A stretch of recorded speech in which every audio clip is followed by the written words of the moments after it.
Grace Goes to Washington, written by Kelly DiPucchio, pictures by Leanna Pham. One Friday afternoon in April, Mrs. Barrington shared a large diagram of the three branches of the U.S. government. But Grace Campbell could not stop daydreaming about the upcoming field trip to Washington, D.C. "Grace, do you know who's in charge here?" Mrs. Barrington asked. "Who's in charge here?" Grace repeated. "Principal Perez?" A few of her classmates giggled. "Well," said Mrs. Barrington, "I suppose you could say Principal Perez is like the executive branch here at Wilson Elementary, because she's the head of our school. But right now we're talking about the U.S. government." "Sorry," Grace answered. "The president. He or she leads the executive branch." "That's correct," Mrs. Barrington smiled. "The president." The last bell of the day rang. "We'll discuss this more next week," she announced. At the meeting, classroom representatives were discussing their ideas on how to spend the money raised from the holiday bake sale. Thomas and his committee petitioned for new sports equipment. Grace and her committee thought new books for the library was the way to go. Principal Perez even offered her own suggestion. The music room sure could use some new instruments. Mr. Marshall, the media center teacher, listened carefully to all the arguments and took notes. "There's no way we'll agree before the vote next week." "You know what I was thinking during the meeting?" Sam asked. "No, what?" "If Principal Perez is like the executive branch, I think the student council is kind of like the legislative branch, because we're elected leaders from each class and we help make decisions for the school." Grace considered Sam's comparison. "Yeah, who knew so many people had a say in how to spend the cookie money?" she grumbled. The following day, Grace could hardly contain her excitement. It was finally field trip day. As the bus drove down Pennsylvania Avenue, cherry blossoms dotted the streets like pink pom-poms. Grace and her classmates visited the Lincoln Memorial, the U.S. Capitol, where the legislative branch meets, and the Supreme Court building. "That's where you'll find the judicial branch and Supreme Court judges," Sam pointed out. "They decide if our rules and laws are fair." "Kind of like Mr. Marshall does at our student council meetings," Grace added. During a tour of the White House, home of the executive branch, Grace's dream of becoming a president felt more real.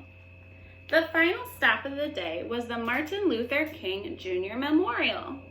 Grace studied the words engraved on the monument and thought about their meaning. "Make a career of humanity, commit yourself to the noble struggle for equal rights. You will make a greater person of yourself, a greater nation of your country, and a finer world to live in." At recess the next day, arguments about what to purchase for the school grew more heated. "Look at this broken basketball," Clara complained. "It's practically worthless." "At least you have a ball," Fletcher groaned. "There are 2 new books in the Ninja Wizard series, but our library doesn't have either one." Hannah lobbied the loudest for new instruments. "Well, I for one am sick and tired of playing the recorder in music class. Principal Perez is right." Grace glanced at Thomas, who was unusually quiet. She looked past him to see who he was staring at. Grace didn't recognize the boy sitting all alone. He must be new, she thought. He looked kind of sad. Just then, the bell rang and the students scattered. "Wait," Grace called out to the boy. "You forgot something." Grace handed him his sketchbook. "I like your drawing," she said. "Thanks," said the boy with a smile. Grace caught up to Thomas in the hallway. "I have an idea," she said. A few days later, the student council's last meeting of the year was being called to order. "Excuse me," Grace interrupted. "Before we vote, Thomas and I would like to introduce you to someone. This is Amon." He's new to our school. We'd like all of you to consider one more option for how to spend the bake sale money. Together, they rolled out a big poster. We're calling it the Friendship Mall, Thomas said proudly. Amon helped us design it. It's a place where you can go at recess to let other students know when you need a friend, Amon explained. Next, Thomas spoke about their field trip to Washington, D.C., and Grace read a quote from Martin Luther King Jr. A finer, kinder world starts with us and the choices we make. She concluded, "Thank you for listening." Everyone clapped. Principal Perez wiped away a few tears. Mr. Marshall pounded his gavel. It's time to vote.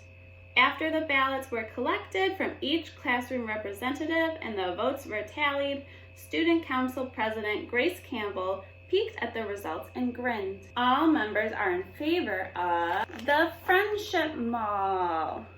The room filled with happy cheers. Principal Perez took a seat, and then, much like the president signs a bill into law, she approved the election results, making the decision official. Today, you put your own wants and needs aside in order to serve others, she said, beaming. That is true leadership. This time, everyone agreed.